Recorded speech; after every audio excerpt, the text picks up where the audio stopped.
दोस्तों, क्या 35,000 रुपए से ऊपर की आपको सैलरी चाहिए और बैंक जैसा डिपार्टमेंट हो तो इससे क्या बढ़िया बात है। जी हाँ, मैं बात कर रहा हूँ आरबीआई असिस्टेंट वैकेंसी 2026 का ऑफिशियल नोटिफिकेशन आउट हो चुका है।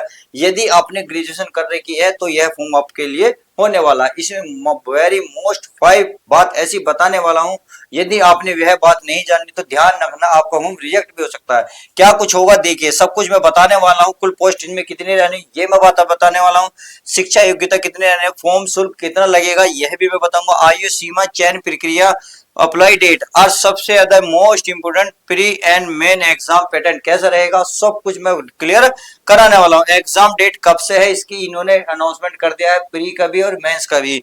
और सबसे ज्यादा मोस्ट इंपोर्टेंट के अप्लाई लिंक कहाँ है, कहाँ जाकर फॉर्म को अप्लाई कर सकते हैं। तो आज मैं जो है आरबीआई असिस्टेंट वैकेंसी यानी कि रिजर्व बैंक की तरफ से वैकेंसी आउट हो चुकी है, इसको हम टोटल जानकारी जानने वाले हैं।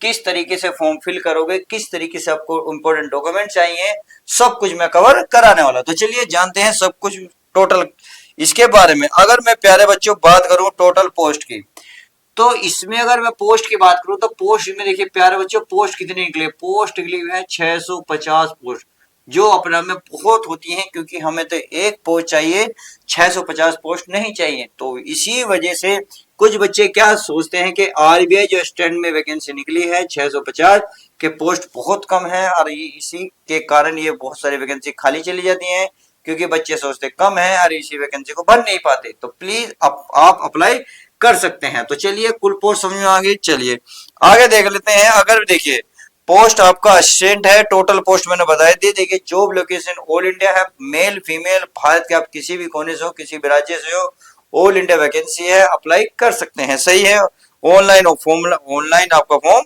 भरा जाएगा। चलिए और बाकी देखते हैं, सारी जानकारी जानने की कोशिश करते हैं, इंपोर्टेंट तारीख वारीख सब कुछ। अब पहले प्यारे बच्चों इसमें एज की बात कर लूं, आयु की। अगर मैं एज की बात करूं तो सबसे पहले एज होनी पता तो होनी चाहिए। मिनिमम एज इसमें 20 साल कही है और मैक्सिमम एज इन्होंने कितनी कही है प्यारे बच्चों, 28 साल।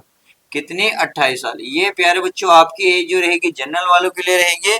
बाकी इन्होंने जो है SC ST वालों को 5 साल की छूट दी है, यानी कि SC एंड ST वालों को जो 5 साल की गवर्नमेंट रूल के अकॉर्डिंग छूट मिलती है वो भी छूट मिलेगी।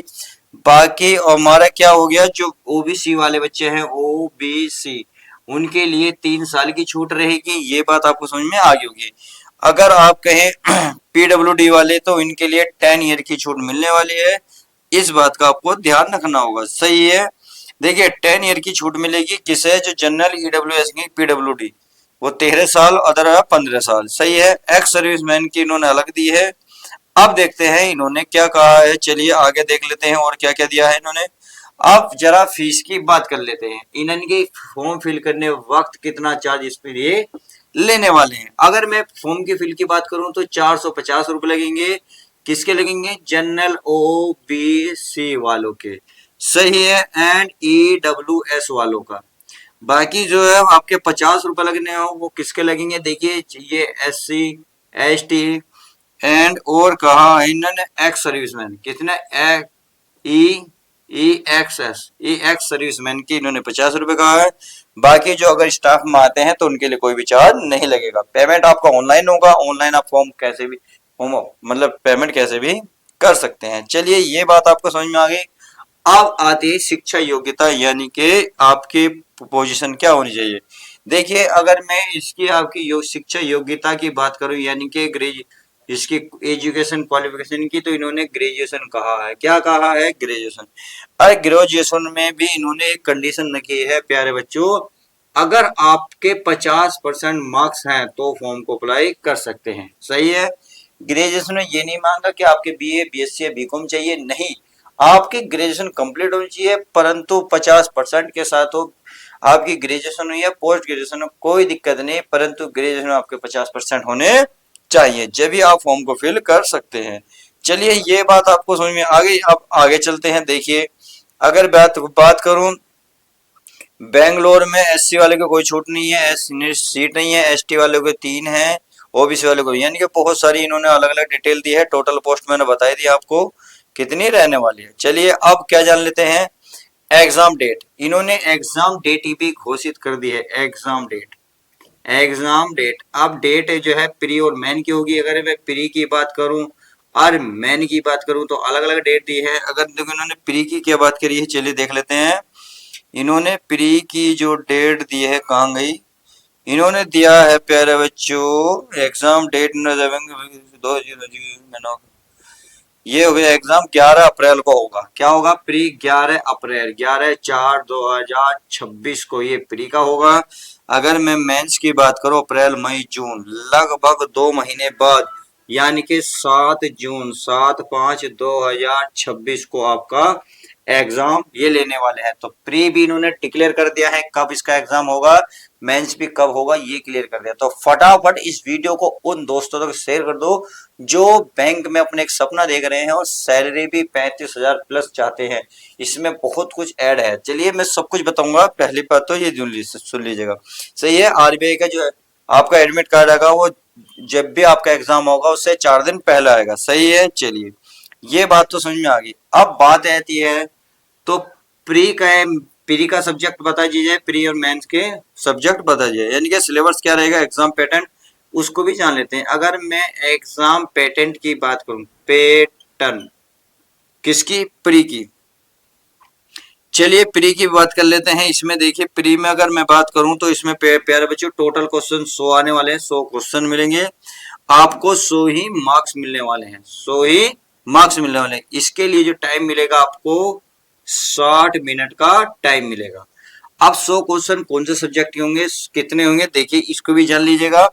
अगर मैं इसमें बात करूं इंग्लिश की, क्या इंग्लिश, अगर इंग्लिश में बात करूं तो आपको 30 क्वेश्चन देखने को मिलेंगे और इसमें 30 ही मार्क्स मिलेंगे, सही है। और इसमें आपको 20 मिनट का टाइम मिलेगा, यानी कि 20 मिनट तक आप इंग्लिश ही कवर करेंगे। जैसे 21 मिनट होगी तो आपका अदर सब्जेक्ट खुल जाएगा, क्योंकि कंप्यूटर बेस्ड टेस्ट है, ऑनलाइन टेस्ट होता है, तो इसलिए मैं पहले ही बता रहा हूँ। फिर आता है प्यारे बच्चों मैथ। अगर मैं मैथ की बात करूं तो मैथ में इन्होंने कहा है 35 क्वेश्चन होंगे और इसमें जो है 35 ही मार्क्स मिलेंगे। इसके लिए इन्होंने भी 20 मिनट निर्धारित करी हैं, यानी कि कोई एक्स्ट्रा टाइम नहीं दिया। बात आती है इसमें रीजनिंग के, तो इसमें ये रीजनिंग भी देने वाले हैं, यानी कि रीजनिंग, अगर मैं रीजनिंग की बात करूं तो 35 क्वेश्चन मिलेंगे प्यारे बच्चों और 35 ही मार्क्स मिलेंगे। इसमें भी हर मिनट भी आपको 20 मिलने वाली है।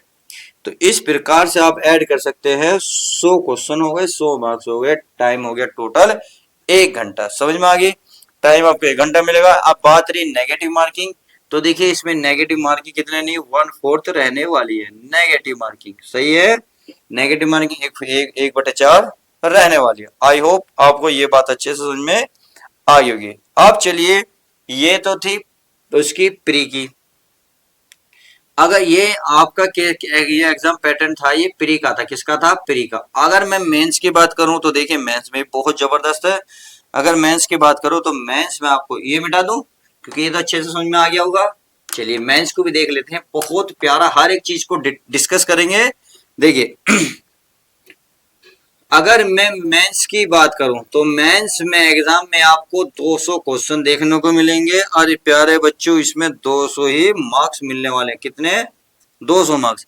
इसके लिए जो टाइम रहने वाला है आपका 135 मिनट का टाइम रहेगा, यानी कि आप सीधा सीधा कह सकते हैं 1 घंटा, कितना, 1 घंटा 35 नहीं, 135 मिनट, 2 घंटे 15 मिनट का टाइम आपको मिलेगा। क्लियर हो गई। चलिए अब इसमें नेगेटिव मार्किंग भी 1/4 रहने वाली है। अब कौन कौन से सब्जेक्ट होंगे, किससे कितने क्वेश्चन आएंगे, देखिए अगर मैं क्वेश्चन की टोटल बात करूं तो इसमें रीजनिंग के पहले इन्होंने रीजनिंग को दिया है, रीजनिंग के इसमें 40 क्वेश्चन मिलेंगे और 40 ही मार्क्स मिलेंगे। इसके लिए टाइम आपको 30 मिनट का मिलने वाला है, यानी कि 30 मिनट तक आप रीजनिंग ही सोल्व करेंगे। उसके बाद जैसे ही अगला कोई भी कुछ भी खुले, इंग्लिश खुले, मैथ खुले, तो मैथ को आपको 40 क्वेश्चन देखने को मिलेंगे, 40 ही मार्क्स मिलेंगे। इसके लिए भी इन्होंने टाइम 30 मिनट का टाइम निर्धारित करा है।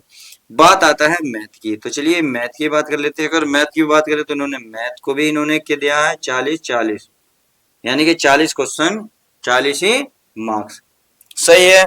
अब आगे देखते हैं, इसके लिए इन्होंने क्या कहा है, इसके लिए भी इन्होंने 30 मिनट का टाइम दिया है। चलिए ये बात तो आपको समझ में आ गई है। अब आता है जनरल अवेयरनेस यानी कि GA। जनरल अवेयरनेस की इन्होंने कहा है प्यारे बच्चों, जिन्होंने 40 क्वेश्चन है, 40 ही मार्क्स हैं। अब टाइम की बात सुनो, टाइम इन्होंने इसमें कम करा है, इसमें कहा है इसमें आपके 25 मिनट का टाइम मिलेगा। यहाँ मिनट कम करें, एक इन्होंने ये मांगा है कंप्यूटर नॉलेज, COM कंप्यूटर कैसे नॉलेज, सही है। कंप्यूटर नॉलेज के जो है 40 क्वेश्चन देखने को मिलेंगे, 40 ही आपको मार्क्स मिलने वाले हैं। अब बात करें इसमें टाइम कितना मिलने वाला है, तो 20 मिनट का टाइम मिलने वाला है। तो चलिए 30 या 90 और 40 कितने, 130, 135, 135 मिनट होगा, 200 मार्क्स, 200 क्वेश्चन कुल मिला के आपके सामने सब कुछ मैंने रख दिया है।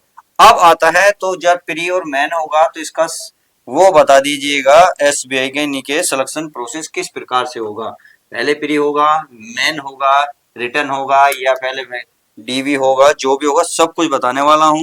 देखिए पहले इन्होंने मैंने पहले बता दिया, अगर मैं सिलेक्शन प्रोसेस की बात करूं तो पहले प्री होगा, क्या होगा, प्री। प्री के बाद आपका मेन होगा, प्री के बाद मैन। जैसे प्री और मैन को क्वालिफाई कर ले तो प्री और मैन के बाद आपका आपका होगा लैंग्वेज प्रोफिशिएंसी टेस्ट, यानी कि लैंग्वेज टेस्ट होगा। क्या होगा, LPT होगा, यानी कि लैंग्वेज प्रोफिशिएंसी टेस्ट होगा। फिर आपका DV होगा, DV जानते हो, डॉक्यूमेंट्स वेरिफिकेशन, यानी कि डॉक्यूमेंट्स में क्या क्या चाहिए, आधार कार्ड, आपका contact number, email ID, signature, 10 से 15 फोटो पासपोर्ट साइज के, और आपका क्या चाहिए प्यारे बच्चों, एज प्रूफ के तौर पर क्या चाहिए, एज प्रूफ के तौर पर आपको 10th क्लास की मार्कशीट चाहिए और कास्ट सर्टिफिकेट चाहिए, सही है। ये सब आपको कंप्लीट रखने होंगे। चलिए ये करने के बाद आपका प्यारे बच्चों मेडिकल होगा, क्या होगा, मेडिकल। जैसे ही मेडिकल क्लियर कर लोगे तो आपका फाइनल क्या लगेगा, फाइनल मेरिट लगेगी और आपका सिलेक्शन हो जाएगा। उम्मीद है ये बात आपको अच्छे से समझ में आ गई होगी। तो प्री होगा, मैन होगा, LPT होगा, DV होगा, मेडिकल होगा, फाइनल मेरिट लग जाएगी। तो प्री में कौन कौन से सब्जेक्ट आएंगे, कितने मार्क्स आएंगे, ये मैंने बता दिया। मेंस में कौन से सब्जेक्ट आएंगे, कितने मार्क्स आएंगे, ये भी मैं कवर करा चुका हूँ। तो ये बात, उम्मीद है ये बात आपको अच्छे समझ में आ गई होगी। चलिए अगर ये बात आपको समझ में आ गई है तो अब क्या रह गया, चलिए आपको अब रह गया है प्यारे बच्चों, अप्लाई डेट कब से है एंड एग्जाम। अच्छा एग्जाम डेट भी मैंने बता दी, अप्लाई लिंक कहाँ है। तो चलिए सब कुछ कवर कराएंगे जैसे कि हमने वादा करा है। कुछ भी मैं ऐसी जानकारी नहीं छोड़ूंगा जो आपको सबसे ज्यादा प्रॉब्लम करे। तो चलिए जान लेते हैं। अगर सबसे पहले मैं आपको अप्लाई डेट बता देता हूँ, अप्लाई कब से है। तो आज क्या तारीख है प्यारे बच्चों, 16/2/2026, यानी कि आज से ही चालू हो गए हैं, 16 फरवरी से चालू हुए हैं। अगर लास्ट डेट की बात करें तो 8/3/2026, कहने का मतलब है लगभग 10-12 दिन, ये 8 दिन। बैंक 20 के 20 दिन ही देता है और बाकी ज्यादा दिन नहीं देता। तो प्लीज जो लास्ट डेट हो उससे पहले अप्लाई कर दीजिएगा, कहीं लेट ना हो जाए, सही है। तो 16 तारीख यानी कि आज से चालू है, 8 मार्च इसकी लास्ट डेट है। उम्मीद है ये बात आपको समझ में आ गई होगी। प्री की मैंने एग्जाम डेट बता दी 11 अप्रैल और मेन के एग्जाम के 7 जून रहने वाली है। आई होप इतनी बात समझ में आ गई होगी। चलिए अब क्या बचता है, अब बचा है अप्लाई लिंक। RBI की ऑफिशियल वेबसाइट पर जाइएगा, कहाँ, तो ये है आपकी RBI.org.in पर, सही है। मोर जॉब अपडेट, अगर इसकी, चलिए इस पे ही जाकर इसकी जो वेबसाइट है RBI.org.in पर जाकर फॉर्म को अप्लाई कर सकते। तो आई होप आपको ये बात समझ में आ गई होगी। कुल पोस्ट कितनी है, 650। क्वालिफिकेशन क्या मांगी है इन्होंने, एजुकेशन मांगी है, एजुकेशन यानी कि ग्रेजुएशन मांगी है, वो भी 50% के साथ। फॉर्म शुल्क कितना लगना है, 450 और फ्री, सही है। एज सीमा बता दी 21 से आपकी 20 साल से 28 साल है। चयन प्रक्रिया किस प्रकार से, प्री होगा, मेंस होगा, आपका LPT, DV, medical, final merit लग जाएगी। अप्लाई डेट कब से है, 16 तारीख से लेकर 8 मार्च तक। प्री और मेंस का एग्जाम पैटर्न बता दिया, एग्जाम डेट कब होगी, 11 अप्रैल और 7 जून को। अप्लाई लिंक मैंने बता दिया। तो इस प्रकार से 1 से लेकर लास्ट पॉइंट तक सब कुछ क्लियर करा दिया है। जब भी किसी बच्चे का डाउट रहेगा तो प्लीज डाउट क्लियर करें, कमेंट्स कर सकते हैं। और इस चैनल पर ऐसी न्यू वैकेंसी के बारे में बता दिया जाता है, तो प्लीज चैनल को सब्सक्राइब करें और बेल आइकन को दबाना ना भूलें। तो चलिए मिलते हैं नेक्स्ट न्यू वीडियो के साथ, न्यू वैकेंसी के साथ। जब तक के लिए दोस्तों goodbye, take care, love you guys, प्यारे बच्चों अपना ध्यान रखें।